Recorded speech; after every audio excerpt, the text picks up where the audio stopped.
up, guys? And this one, I'm going to be showing you exactly how I got this Princess Mononoke mask fully completed. Now, you'll see this doesn't have the hair in it at this part. I'm actually going to be giving this print away, and the person who it's for is going to be finishing that up. So by the end of the video, you guys will see the hair and everything else with it. But before that, I'll show you guys exactly how I got this nice finish. Everything like that. So stay tuned, guys. As always, if you like the video, if you like my builds, definitely hit that like button. And if you want to follow along with all my next builds, I'm always working on something. Definitely hit that subscribe button, guys. Without further ado, let's get to it.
All right, so I got to show you guys a bit of my new sanding process, which is kind of the same thing, just an elbow grease, but again, with a lot higher grits.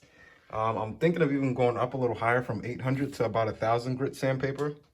Reason being, and the reason why I'm glad I got to show you guys this, I didn't record much of the printing, but I think the most important part is this part right here. There's a lot of the prep work, so sanding, priming, everything like that. Through 3D printing, I've learned a lot more on how to take care of prints, or how to like make these disappear, these little gaps or these little failures in the print, layer shifts, whatever you want to call them. I learned about the wet and dry sandpaper. I learned about different grits. So the thing with printing and getting your props to come out how you want them, again, is this stage, and as well as your endurance and your stamina. This process takes time. Again, there are wood sanders, palm sanders. There are other things that can help you speed this process up. But with learning, you do have to increase your endurance, your stamina, because there are a lot of things that I can skip over and just like paint over and make it look good. But as the builder, I know that that's there, and I want to do that to somebody. This is for somebody. So one of the main important processes in 3D printing, or in making your final prop, is this process right here. So definitely take your time with your sanding. Me especially, sometimes it's sanding. I don't jump out the bed happy to go sand some prints. It is a tedious process. It does get tiring on the arms and everything like that. That's why I said like your stamina has to increase, because with the more that you learn, the more that's going to go into this process, which is going to take more time, more detail, so on and so forth. But everything that you do here is going to show off in the final print.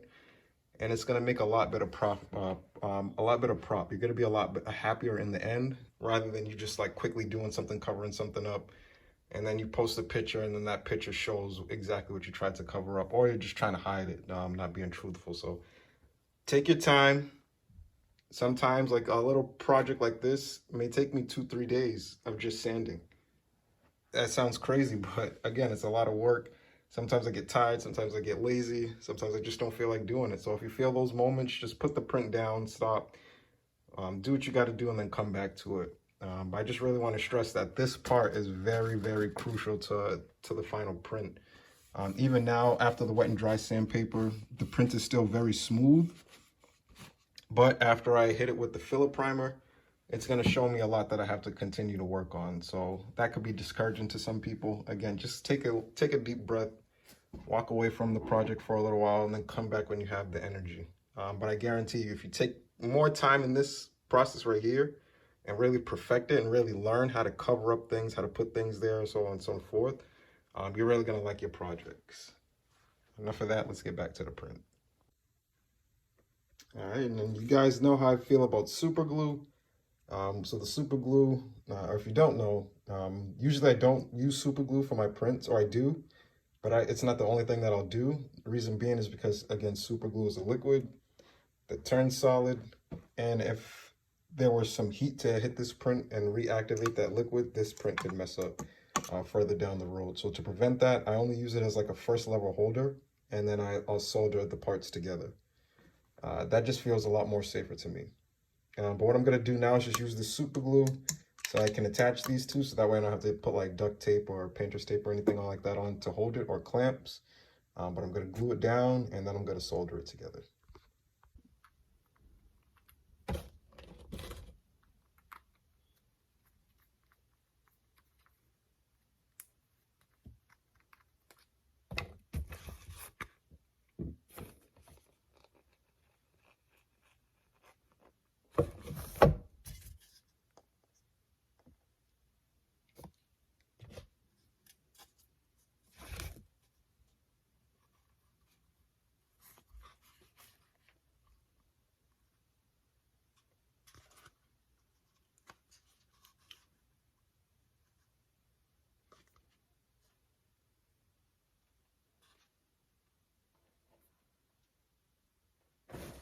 And another reason I don't like super glue is because if it gets on you, it's super. And it's annoying to get off.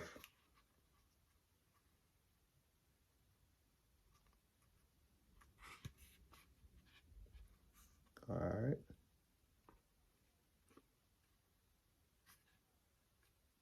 But this shit kicks in quick. So you got to make sure you got everything lined up. Just adding pressure onto the top.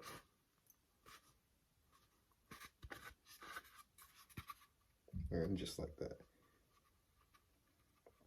Now again, with me, anything that goes that quickly, I can't trust it. That's too quick. Like, that's what super glue is supposed to do. But in the Bible, it says anything that comes too quickly should not be trusted. So I solder.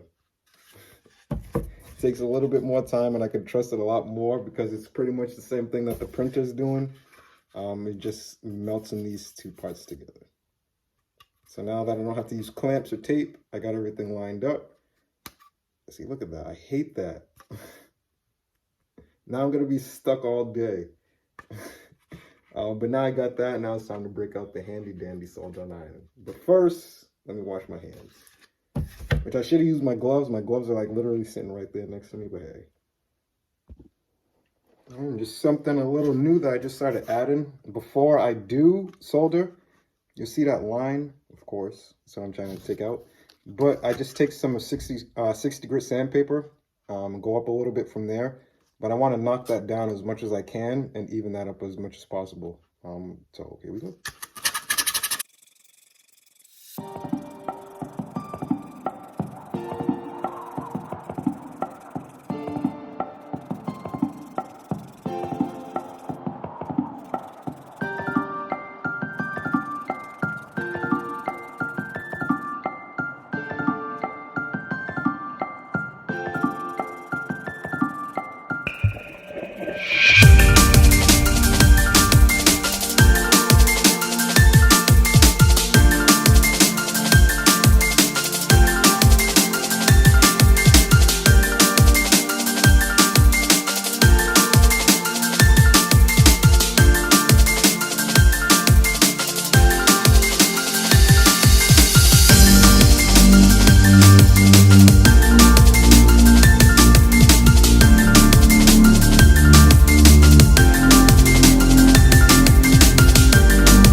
Now I'm gonna let that sit.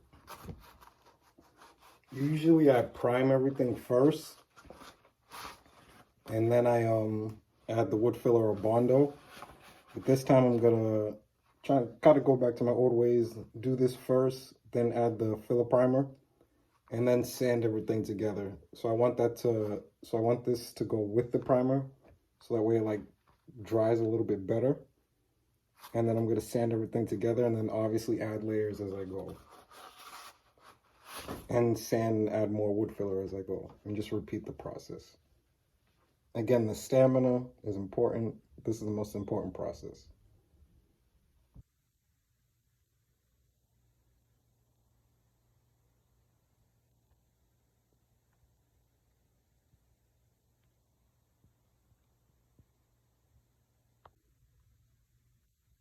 All right, and we're back. All right, so now you can see what I mean by taking your time. This I just like I said yesterday, I just put the wood filler. I put the wood filler in and just did it like a light sanding, and then sprayed the filler primer over. But even before I sanded all that down, you can still see like how smooth everything is. Like that line is gone. This I just need to hit with the grit, probably like 400 to smooth that out. Same thing here. I just haven't sanded those parts, but you can see on the parts that are done that don't need that didn't need the patching, how smooth everything came out. And that's again just because of the time I take to sand everything before doing all of this.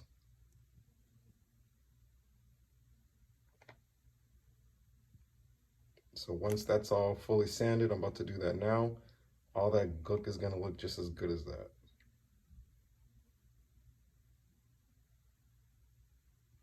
Let's get to it. All right, and that's all sanded down. The main thing that I want to focus here is just all those clumps that you were seeing before. So what I did was use the wet sandpaper, 800, 400, some 220 grit sandpaper, and some 180 grit sandpaper as well, and just knocked down anywhere that I seen like thick clumps, and just brought it down nice and smooth. So putting the wood filler first and then adding the filler, that kind of made them like it kind of like bonded together. So it kind of made everything a little bit harder. Sometimes when I like sand, after I do the primer and then add the wood filler, I tend to sand too hard, I guess, and some of the wood filler comes out. But this time it didn't seem like that happened at all. And then everything is just nice and smooth all around.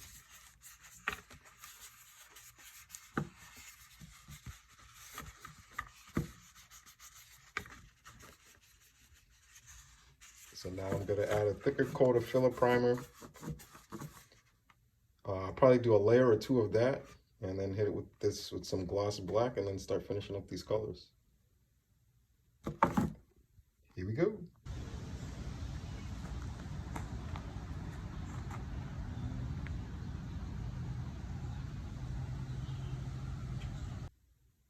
Glistening.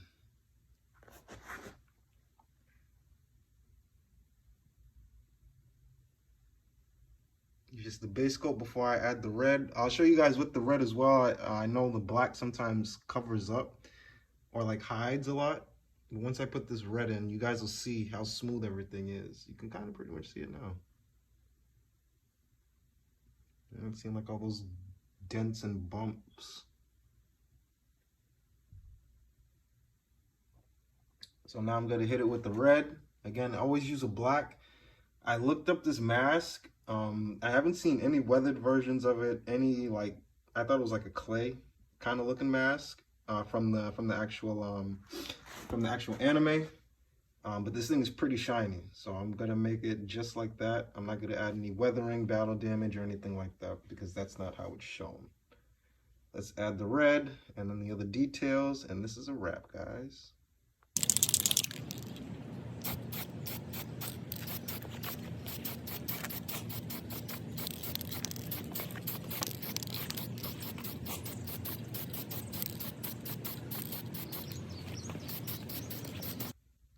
All right, so now you guys can go ahead and make fun of me for all the mistakes. No, I'm just kidding. But now with the red, you can see this eye was the messed up eye, and this side was the smooth side. As you see, going through the whole side, everything is chef's kiss.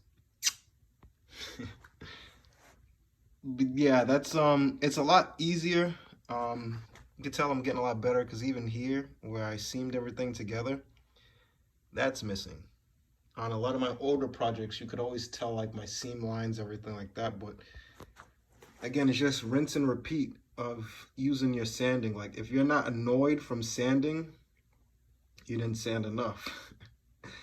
Of course, there's a couple patches, like little things like that, that as I was sanding some of the wood filler, some came up and I was using too high of a grit, so it started to like rip into some of the print. Those are little minor things. Obviously, it would have took like 10 seconds to fix that, but I just want to keep it a buck with you guys, keep it real, let you guys see everything. Got like a little spot there. So again, it's just being tedious, just looking over everything, making sure everything is good to go before you step into the next process. Really having a good eye. If you could have somebody else look at it as well, because they may see things that you don't see. But yeah, it's just a little tutorial for you guys on just sanding and really getting stuff down smooth. Now, I know I did a video on sanding rough prints, but that was when I was like still beginning. As you can tell now, my prints and everything have gotten a lot better. So for the ears, it's crazy. I was like shining in here. I didn't even use, this is just the gloss red with the gloss black. I didn't even use like the acrylics yet, but this is pretty much how it looked in the cartoon, like that reflective. So that's what I was going for. If you've seen my Majora's Mask, I left that looking more like wooden with some of the with some of the print lines. But this, I buffed everything out so that way it would get reflective like this. Now from here, these eyes are yellow, the indents in the eyes are black, and then this little swiggly right there, those two are white. So what I'm gonna do is I'm gonna dry brush those. I do have some acrylics, but I'll probably just spray some spray paint on one of these boards and just dry brush it in to give it the finishing effect.